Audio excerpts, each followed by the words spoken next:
Assalamualaikum warahmatullahi wabarakatuh. Perkenalkan, nama saya Tasya Marliana Siregar dengan NIM 2204113006 dari jurusan Pemanfaatan Sumber Daya Perairan. Jadi di sini saya akan menjawab tugas UTS Pendidikan Kewarganegaraan. Yang pertama yaitu jelaskan mengapa negara perlu menyelenggarakan PKN secara terus-menerus bagi warga negara, terkhususnya para generasi muda, yaitu karena mengajarkan sikap saling menghargai keragaman, partisipasi dalam politik, hak dan kewajiban sebagai warga negara, dan juga mengenai sistem pemerintah dan peraturan yang berlaku. Yang kedua yaitu jelaskan mengapa mengaplikasikan nilai-nilai Pancasila dalam kehidupan bermasyarakat, berbangsa, dan bernegara di segala bidang dapat terwujud dengan baik, yaitu dengan mengakui adanya persamaan hak, kewajiban, dan kedudukan semua orang sama di mata hukum, agama, sosial, dan lainnya, saling mengedepankan toleransi atau tenggang rasa antar masyarakat, serta menjalin pertemanan dengan siapa saja tanpa membeda-bedakan ras, suku, agama, dan lainnya. Yang ketiga, mengapa identitas nasional itu penting bagi Indonesia?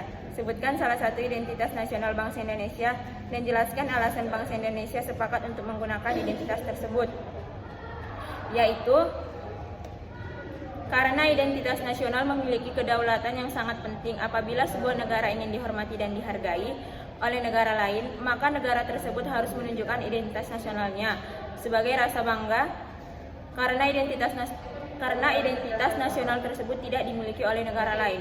Contohnya yaitu suku bangsa. Karena suku bangsa yang banyak, tentunya budaya di Indonesia juga majemuk. Budaya yang majemuk ini menjadi salah satu unsur terbentuknya identitas nasional. Budaya yang beragam merupakan identitas dari nenek moyang terdahulu. Yang keempat, bagaimana upaya dalam mempertahankan isi dan kandungan Pancasila dengan zaman modern saat ini? Jelaskan serta uraikan dengan jelas, yaitu dengan mengembangkan sikap cinta tanah air, persatuan dan kesatuan, serta bersikap adil dan menghargai orang lain. Yang kelima, carilah satu kasus yang berkaitan dengan demokrasi yang terjadi di Indonesia. Uraikan kasus tersebut serta pandangan kalian terhadap masalah tersebut dan tentang perkembangan demokrasi di Indonesia saat ini dengan persoalan keberagaman. Yaitu masalah demokrasi di Indonesia ini terlihat krusial adalah absennya masyarakat sipil yang kritis pada kekuasaan, buruknya kaderisasi partai politik, hilangnya oposisi, pemilu biaya tinggi karena masifnya politik uang dalam pemilu, kabar bohong dan berita palsu, rendahnya keadaban politik warga, masalah pelanggaran hak asasi manusia di masa lalu yang belum tuntas hingga kini, kebebasan media dan kebebasan berkumpul dan berserikat, serta masalah-masalah intoleransi terhadap kelompok minoritas.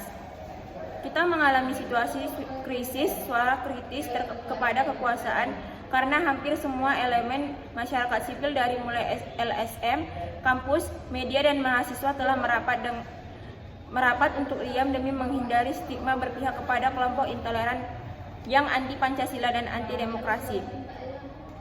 Sedikit banyaknya ini disebabkan oleh polarisasi politik yang tajam yang membelah Indonesia menjadi dua kubu, yang membuat setiap suara mengkritik pemerintah segera dikelompokkan ke kubu anti pemerintah. Padahal absennya suara kritis adalah kehilangan besar untuk demokrasi yang membutuhkan kekuatan yang sehat untuk mengontrol kekuasaan. Pengawasan atas aktivitas dosen baik di media sosial atau dunia nyata pun merupakan gejala penghalang kebebasan akademik lainnya menjadi melemahkan suara kritis dari kampus.